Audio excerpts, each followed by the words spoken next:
Hello friends, very good afternoon. कैसे हैं आप सब? होप आप सब अच्छे होंगे। जैसा कि आप लोगों को पता है, ये हमारी एम लक्ष्मीकांत की सीरीज चल रही है, जिसमें आज हम अपना नेक्स्ट टॉपिक पढ़ेंगे, चार्टर एक्ट ऑफ 1813। ठीक है, चार्टर एक्ट ऑफ 1813 क्या बोल रहा है। लेकिन टॉपिक स्टार्ट करने से पहले मैं आपको एक छोटी सी इन्फॉर्मेशन देना चाहूँगी कि अगर आपको इस सब्जेक्ट या किसी भी सब्जेक्ट के नोट्स परचेस करने हो, यूपीएससी से रिलेटेड, एनसीईआरटी से रिलेटेड या आपके ऑप्शनल से रिलेटेड, तो आप मेरा डिस्क्रिप्शन बॉक्स चेक कर सकते हो। तो आइए हम अपना टॉपिक पढ़ते हैं। चार्टर एक्ट 1813 क्या बोल रहा है।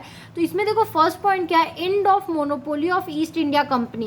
इस एक्ट के वजह से जो मोनोपोली थी ईस्ट इंडिया कंपनी की इंडिया में, वो क्या कर दी गई, खत्म कर दी गई। पहले क्या हुआ था, ट्रेड का अधिकार सिर्फ और सिर्फ ईस्ट इंडिया कंपनी के पास था। वो लोग मोनोपोली थी उनकी कि वही क्या करेंगे, सिर्फ ट्रेड करेंगे। लेकिन अबॉलिश तो की गई, लेकिन कंप्लीटली अबॉलिश नहीं की गई थी। मतलब कुछ राइट्स अभी भी इनके पास थे। तो आइए हम उसको पढ़ लेते हैं, क्या राइट्स इनके पास थे। Charter act of 1813 ended the monopoly of east India company in India. ठीक है, चार्टर एक्ट 1813 की वजह से क्या हुआ, जो ईस्ट इंडिया कंपनी का मोनोपोली था इंडिया में, वो क्या कर दिया गया, खत्म कर दिया गया। However the companies monopoly in trade with China and trade in T with India was kept intact. ठीक है, लेकिन ये दोनों चीज़ कि वो लोग चाइना से ट्रेड करने का, ठीक है, ट्रेड विथ चाइना और ट्रेड इन टी, ठीक है, ये दोनों अभी भी क्या थी, मतलब ये दोनों की अथॉरिटी अभी भी इन्हीं के पास थी। बाकी सबकी अथॉरिटी क्या कर दी गई थी, इनसे ले ली गई थी। Thus trade with India for all commodity except tea was thrown open to all British subject. ठीक है, सिर्फ चाय को छोड़ के बाकी जितने भी सब्जेक्ट थे, अब वो क्या करेगी, अब उनको ब्रिटिश गवर्नमेंट क्या करने वाली थी, उनको अपने अंडर लेने वाली थी। ठीक है, ले ली थी। This lasted till 1833। और ये कब तक चला, मतलब ये टी और चाइना वाला भी कब तक चला, 1833 तक चला। अभी हम जब चार्टर एक्ट 1833 पढ़ेंगे तो उसमें ये वाला जो एक्सेप्शन था वो भी क्या कर दिया गया था, हटा दिया गया था।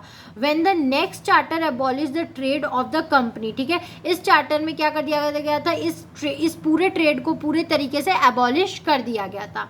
दूसरा इसमें क्या था, दूसरा था परमिशन टू क्रिश्चियन मिशनरीज।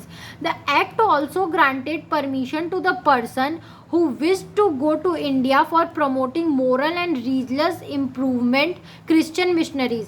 यहाँ पे लोगों को क्या कर दी गई थी, परमिशन दे दी गई थी कि जो लोग अगर इंडिया में जाके चाहते हैं कि वो लोग अपने रिलीजन या मोरल को, जैसे मेनली क्रिश्चियन लोगों को बोल दिया गया था कि अगर वो अपने क्रिश्चियन मिशनरीज जाना चाहते हैं और अपने रिलीजन्स और अपने मोरल्स को वहाँ जाके प्रमोट करना चाहते हैं इंडिया में, तो वो क्या कर सकते हैं, जा सकते हैं।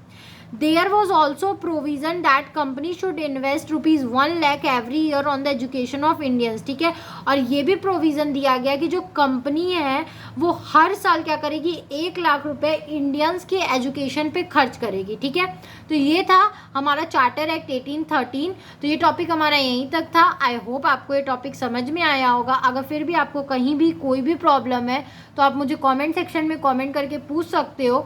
Thank you very much for watching my video and do like, subscribe and share my channel. अगर आपको इस सब्जेक्ट या किसी भी सब्जेक्ट के नोट्स परचेस करने हो तो आप मेरा डिस्क्रिप्शन बॉक्स चेक कर सकते हैं। Thank you.